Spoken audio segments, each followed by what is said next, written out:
So, with so many startups launching recently, how do you recommend breaking through the clutter? That is a fantastic, fantastic question. The benchmark continues to rise for entrepreneurs. If you are starting a company and you have not designed a prototype, nobody is going to meet with you unless you're Mark Pincus or Evan Williams and you have a huge track record. They'll obviously give those kind of people a blank check. In fact, I've been offered blank checks from people who will just come up to me and say, whatever your next company is, I'll give you $3 million for 20%. That's not uncommon after you have a couple of exits under your belt. People trust you to not waste your time on a stupid idea, and they want to bet on a founder. If you're not a founder with 2 or 3 successful exits and who hasn't built world-class product yet that has been recognized and is notable, well, the benchmark's gone up. It's getting harder. You have to have world-class design. You have to have metrics. You have to have launched the product and gotten some kind of traction. What VCs and angel investors were responsible before 10 years ago, well, they were responsible for putting up the money for you to build your prototype. Now, that is not the responsibility of the angel investors anymore, or the VCs. That has gone down to your responsibility. You have to save money, you have to use sweat equity, you have to convince people to work for free for equity, or you have to use mom and dad's money to get your prototype built. Sorry, that's just the nature of the business. There's just too many people in the game right now.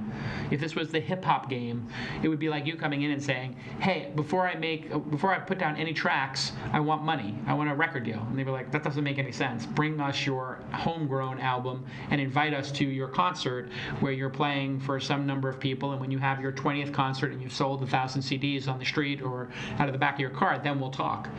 The benchmark has gone up. World-class design, some level of customer engagement, it's all required now. Sorry, if you think that you can raise money just based upon the fact that you have an idea, you're not going to. And you know what? Then if you really think that like your idea matters, or that your business plan matters, or your deck matters, you are hopelessly out of touch with the reality of being an entrepreneur in 2015. You must build a world-class MVP. If you're not capable of building a world-class MVP, you have disqualified yourself from being a funded founder in 2015. Sorry. It's a real honor for me to be in such a deep and meaningful partnership with the team at IBM. My first computer was an IBM PC Junior, and it took me 6 months to convince my dad to save up the money from his bar.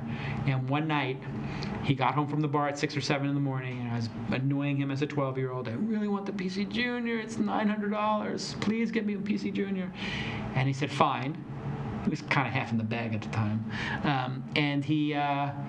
We drove to downtown Manhattan to this computer store on Lower Broadway. I'll never forget it. It was a Saturday morning. He had been out all night Friday. And he had cash.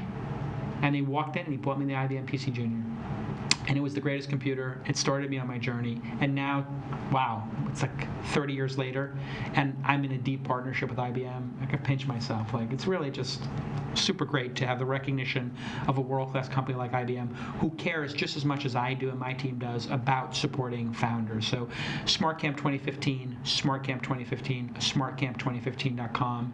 If you're a fan of the show and you appreciate all the work we do at Launch Festival, please go to your local SmartCamp 2015 and encourage entrepreneurs to go to it. And then, of course, you're all my guest, and you're the guest of IBM and Launch at Scale and at the Launch Festival. Couldn't do it without their support, and it's just such a great partnership, and it's just beginning. So thanks again to our friends at IBM, and we'll see you next time on a special Ask Jason episode.